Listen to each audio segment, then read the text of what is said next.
Hello, welcome back to our channel again. ఈరోజు నేను ఎక్కడికి వెళ్ళాల్సిన పనులు పెట్టుకోలేదు, ఇంట్లోనే ఉందాం హ్యాపీగా అని చెప్పి ఇంకా ఇంట్లోనే రెస్ట్ తీసుకుందామని అనుకుంటున్నా ఈరోజు. అందుకని వ్లాగ్ స్టార్ట్ చేద్దాము అనిపించింది. ఎలాగో కంప్లీట్ డే మొత్తం ఇక్కడే ఉంటాను కదా ఇంట్లోనే అని. సో మార్నింగ్ అయితే బ్రేక్ఫాస్ట్ నుండి స్టార్ట్ చేసేసాను. బ్రేక్ఫాస్ట్కి మేము గోధుమట్లు చేసుకున్నాం, దాంట్లో కొంచెం క్రిస్పీగా ఉంటుందని రవ్వ కూడా యాడ్ చేశాను. బ్రేక్ఫాస్ట్కి లంచ్కి మధ్యలో ఏదైనా స్నాక్ తిందామనిపించి ఇంకా మకనా చేసుకున్నాను. మకనా ఏంటంటే ఈసారి కొంచెం జాగరీ సిరప్ ఉంటుంది కదా, అది కొంచెం గట్టిగా అయిపోయింది అనమాట. అందుకని ఇవి కూడా గట్టిగా అయిపోయాయి. కాకపోతే తింటే బాగానే ఉంది. ఇందులో ప్లేట్ నుంచి మన చేతిలోకి రావడానికి కొంచెం కష్టంగా ఉంది, కానీ తినడానికైతే బాగానే ఉంది. కొంచెం సిరప్ మిక్స్ చేస్తూ మామూలుగా పెట్టే టైం కన్నా కొంచెం ఎక్కువసేపు తిప్పుతూ ఉన్నాను, ఎలా వస్తుందో చూద్దాము అని చెప్పి. అది చూస్తే మామూలుగా కొంచెం సాఫ్ట్గా అట్లా వస్తుంది సిరప్. ఈసారి ఏమో కొంచెం గట్టిగా అయిపోయింది. వేసేటప్పుడు అర్థమైపోయింది, సర్లే ఎలాగో వస్తుంది కదా, చేతికైతే వస్తుంది, తినడానికైతే వస్తుందిలే అని చెప్పి యాడ్ చేసేసాను. నేను ఇప్పుడు బ్యాంగిల్స్ మామూలుగా ఇవి ఉంటాయి కదా, మన దగ్గర ఫంక్షన్స్కి లేదంటే పండగలు ఈ టైంలో ఈ మట్టి గాజులు ఎక్కువ పెడుతుంటాం కదా, రెడ్వి గ్రీన్వి. సో ఇవైతే చాలా ఉన్నాయన్నమాట. గ్రీన్వి ఒక 3-4 డజన్లు, రెడ్వి ఒక 3-4 డజన్లు అలా ఉన్నాయి. ఇంకెప్పుడు వేసుకున్నా సేమ్ ఉంటాయి కదా, అందుకని చెప్పి వీటిని కొంచెం మాడిఫై చేసుకుందామని చెప్పి చేస్తున్నా. బ్యాంగిల్స్ కొంచెం కొత్తగా కనిపిస్తాయి కదా లుక్ అని చెప్పి వీటిని, అంటే మామూలు గాజుల్లాగా వీటిని పడేయలేము. అమ్మవారికి పెట్టినవి ఉన్నాయి, ఫంక్షన్స్కి ఇచ్చినవి ఉన్నాయి, అలాంటివి పడేయలేము కదా. అందుకని చెప్పి కొంచెం కొత్త లుక్ క్రియేట్ చేద్దామని వీటితో చేస్తున్నా. నేను 5 బ్యాంగిల్స్ తీసుకుంటున్నా. నా దగ్గర ఉన్న వాటిలో ఇలా కొన్ని లావుగా ఉన్నాయన్నమాట, కొన్ని ఏమో కొంచెం సన్నగా ఉన్నాయి. అందుకని నేను ఏం చేశానంటే, సన్నగా ఉన్నాయి మరి కొంచెం చిన్నగా వస్తుంది నేను అనుకున్న సైజు కన్నా. అందుకని వీటిలో కొంచెం లావుగా ఉన్నాయి సెలెక్ట్ చేసుకుంటున్నా. అన్నీ సేమ్ సైజు ఉన్నవి తీసుకుని చేస్తున్నాం అనమాట.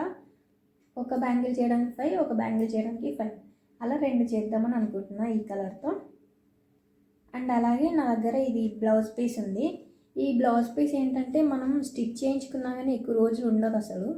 అందుకని చెప్పి ఇంకా ఈ సెలెక్ట్ చేసుకున్నా, ఇలాగో వేస్టే అవుతుంది కదా అని చెప్పి దీన్ని కొంచెం కట్ చేసేసుకుని ఆ బ్యాంగిల్స్ పైన వేస్తాను.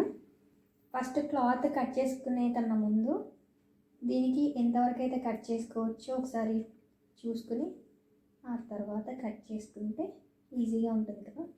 అందుకని ముందు చూసుకుంటున్నాను ఎక్కడి వరకు వస్తుంది అని, దాన్ని బట్టి కట్ చేస్తున్నాను. ఇక్కడ కొంచెం చిన్న స్టిచ్చే ఉంది, సో ఈ థ్రెడ్స్ బయటకు వస్తాయేమో అని అనిపిస్తుంది. అందుకని కొంచెం ఎక్స్ట్రా తీసుకుంటున్నా.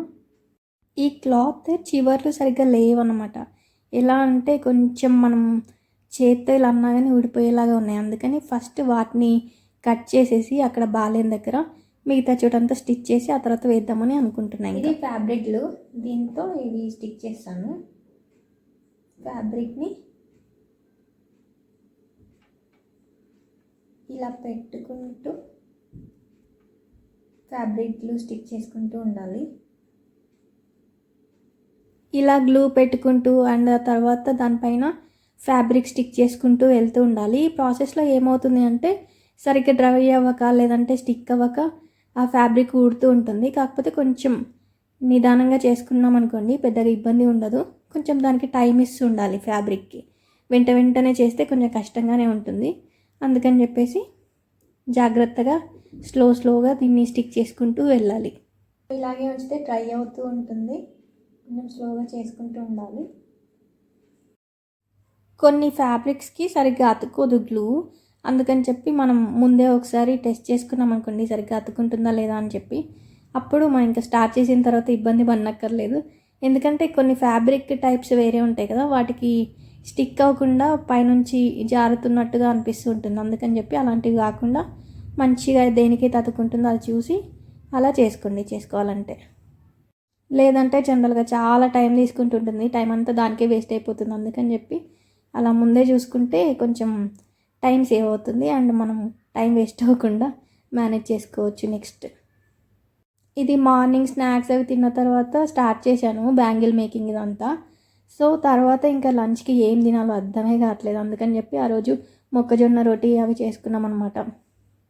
ఏం తినాలి అన్న ఐడియా వచ్చినా కానీ ఇప్పుడే తిన్నాం కదా, మొన్న తిన్నాం కదా, నిన్న తిన్నాం కదా అని అనిపిస్తుంది నాకు. అందుకని చెప్పి కొంచెం ఆలోచించి సరే అన్నీ చూశాను అనమాట. చూసిన తర్వాత మొక్కజొన్న అయితే బాగుంటుంది, రోటీ వేసుకుందామని చెప్పి ఫిక్స్ అయిపోయాము. ఇంకా ఇవి చేసేటప్పుడే పిండిలోనే ఉప్పు వేసేస్తాను. ఆ తర్వాత ఇంకా దాంట్లో హాట్ వాటర్ వేసి కలుపుకుంటూ కొంచెం ముద్దగా వచ్చిన తర్వాత కొంచెం చల్ల వాటర్లా వేస్తూ ఉంటా. ఊరికే చెప్పేటప్పుడు కోల్డ్ వాటర్, చల్ల వాటర్ ఇలా వస్తుంది, కానీ నార్మల్గా రూమ్ టెంపరేచర్ వాటర్ నేను నార్మల్గా అదే తాగుతాను, అవే యూజ్ చేస్తాము. హాట్ వాటర్ వేసుకుని కలుపుతూ ఉంటాం కదా, అందుకని బైండింగ్ ప్రాపర్టీ బాగుంటుంది. అండ్ మనము ఇవి బాల్స్ చేస్తుంటాం కదా రోటీ చేసే కన్నా ముందు, అప్పుడే అర్థమైపోతుంది సరిగ్గా వస్తాయి. రెగ్యులర్గా చేసే వాళ్ళకి అలవాటు బాగా ఉంటుంది కాబట్టి ఎలాగోలాగా మేనేజ్ చేస్తారు. ఒకవేళ పిండి అటు ఇటు అయిపోయినా కానీ మేనేజ్ చేస్తారు. కాకపోతే కొత్తగా స్టార్ట్ చేస్తున్న వాళ్ళు ఉన్నారనుకోండి, తినాలి అనిపించి, అప్పుడు కొంచెం కష్టం అవుతుంది. కాకపోతే చేస్తూ చేస్తూ ఉంటే ఆబ్వియస్గా ఏదైనా కానీ అలవాటు అయిపోతుంది కదా, అలాగే ఇది కూడా. నీకు వస్తుంది అన్నీ, నువ్వు క్విక్ లెర్నర్వే కదా,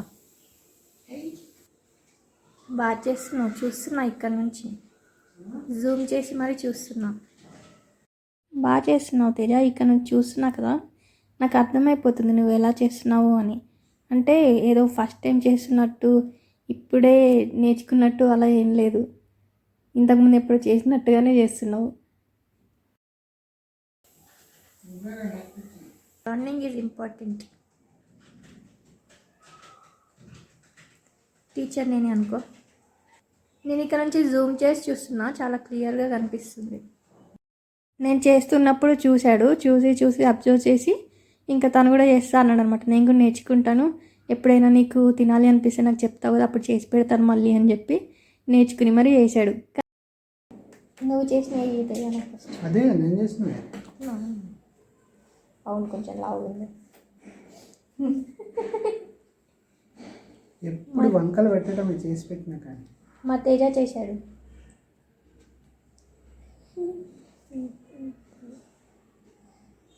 ప్రొఫెషనల్స్ అయితే ఈ ప్లేట్ అంత పెద్దగా అట్లా చేస్తారు. నేను అంత ప్రొఫెషనల్ కాదులే. నేను కూడా చిన్నగానే చేశాను. కూర బాగుంటుందా? Thank you. Tomato and spring onions curry. ఇప్పుడు ఈ రెండు నలుచుకొని తింటే సరిపోయింది కదా. ఉప్పు కారం ఇందులో ఎట్లా పులుపు ఉంటుంది కాబట్టి ఇలా తింటే బాగుంది. ఈ టొమాటోలు చాలా పుల్లగా ఉన్నాయి అసలు. నేను ఆల్రెడీ దీంట్లో రోటీలో కొంచెం ఉప్పు వేసాను కదా, దాంతోపాటు తింటే సరిపోయింది, కానీ లేదంటే చాలా పుల్లగా అనిపించేది. అండ్ దాంట్లోనే స్ప్రింగ్ ఆనియన్స్ కూడా యాడ్ చేసాయి. ఇంకా టొమాటో స్ప్రింగ్ ఆనియన్స్ రెండు కాంబినేషన్ చేసామన్నమాట.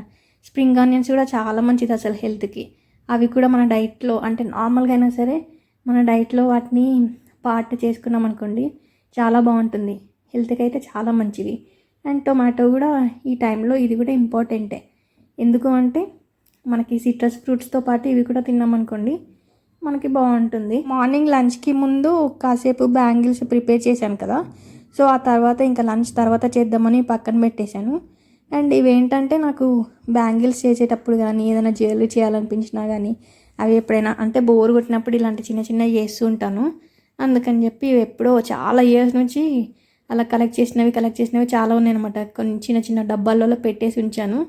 సో అవన్నీ మళ్ళీ ఎత్తుక్కుంటున్నా, బ్యాంగిల్ పైన స్టిక్ చేయడానికి ఉండాలి కదా, అందుకని ఇలాంటివన్నీ వెతికి పెట్టుకుంటున్నా. ఇంకా ఎప్పుడైనా ఏమీ తోచినప్పుడు, బాగా ఖాళీగా ఉన్నప్పుడు ఇలాంటివి చిన్న చిన్నవి చేయడం అలవాటు అయిపోయి ఇంకా ఇలా కలెక్ట్ చేసినవి ఉన్నాయన్నమాట. ఎప్పటి నుంచో చేసినవన్నీ ఇట్లాంటి డబ్బాల్లో పెట్టుకుని ఉంచుతాను కదా, ఇలాంటప్పుడు యూజ్ అవుతూ ఉంటాయి మధ్యలో. మార్నింగ్ బ్యాంగిల్ ప్రిపేర్ చేశాను, కానీ దానిపైన ఇలాంటివి ఏం స్టిక్ చేయలేదు. 2 బ్యాంగిల్స్ అయిపోయిన తర్వాత, అంటే ఫ్యాబ్రిక్ మనం స్టిక్ చేస్తున్నాం కదా గ్లూతో, అందుకని చెప్పి అవంతా డ్రై అయిపోయిన తర్వాత అప్పుడు పెడదాంలే అని చెప్పి ఊరుకున్నా. ఒకవేళ మనం చేసేప్పుడు ఇలా బ్యాంగిల్స్ సరిగ్గా లేవనుకోండి, కదులుతూ ఉంటాయి కదా, 5 బ్యాంగిల్స్ పెట్టాను కాబట్టి ఇప్పుడు అవన్నీ 5 స్ట్రెయిట్గా మనం ఎలా పెడితే అలా ఉండాలని ఏం లేదు కదా, అందుకని చెప్పి ఫస్ట్ దానికి థ్రెడ్ కట్టేసుకున్నాం అనుకోండి, థ్రెడ్ కట్టేసుకుంటే సరిగ్గా ఉంటాయి అనమాట. అంటే కదలకుండా మనం ఫ్యాబ్రిక్ వేస్తున్నప్పుడు సరిగ్గా స్టిక్ అవుతూ ఉంటాయి. ట్రై చేస్తున్నప్పుడు ఎలాగో ఇలాంటివి అవుతూనే ఉంటాయి, కాకపోతే అవి మనం అనుకున్నలాగా అటు ఇటు మూవ్ అవ్వకుండా ఉండాలి అంటే ఇలాంటివి థ్రెడ్ కానీ ఏమైనా వైర్ కానీ అట్లాంటివి చుట్టుకుని ఆ తర్వాత దాన్ని కట్ చేసుకున్నా పర్లేదు. నేను ఇదే రోజు థ్రెడ్ బ్యాంగిల్స్ కూడా చేద్దాము అని అనుకున్నాను, కానీ టైం లేదు ఇంకా. అప్పటికి మళ్ళీ డిన్నర్ టైం కూడా అవ్వొస్తుంది ఇదంతా చేసేప్పటికి. అంటే కంటిన్యూస్గా చేయలేదు, నేను బ్రేక్స్ తీసుకుంటూ అటు ఇటు తిరుగుతూ అలా చేశాను అనమాట. అందుకని ఇంకా థ్రెడ్ బ్యాంగిల్స్ ఇప్పటికి కాదులే, ఇంకెప్పుడైనా చేద్దామని చెప్పి వాటిని ఇప్పటికి ఆపేసాను. లాస్ట్ ఇలాగ వచ్చేసింది అవుట్పుట్ అయితే. సో మొత్తానికి ప్రిపేర్ చేశాను, 2 బ్యాంగిల్స్ చేశాను, 5 కలిపి ఒక్కొక్కటి చేస్తాను అని అన్నాను కదా, అలాగే చేసేసాను. అండ్ దీనిపైన గ్లూ మనం స్టిక్ చేసినప్పుడు వైట్గా కనిపిస్తుంది కలర్, కాకపోతే తర్వాత డ్రై అయిపోతుంటే కలర్ కనిపించదు అనమాట గ్లూది. ఇలా డ్రై అయిపోతుంది కంప్లీట్గా. ఈ క్లాత్కి థ్రెడ్స్ సరిగ్గా లేవు అని చెప్పాను కదా, ఇలా మధ్యలో మధ్యలో ఊడొస్తున్నాయి, వీటిని కట్ చేయాలి. వీటితో ప్రాబ్లం ఏం లేదు, అవి చివరికి ఉన్నవి కొన్ని కనిపిస్తున్నాయి అంతే.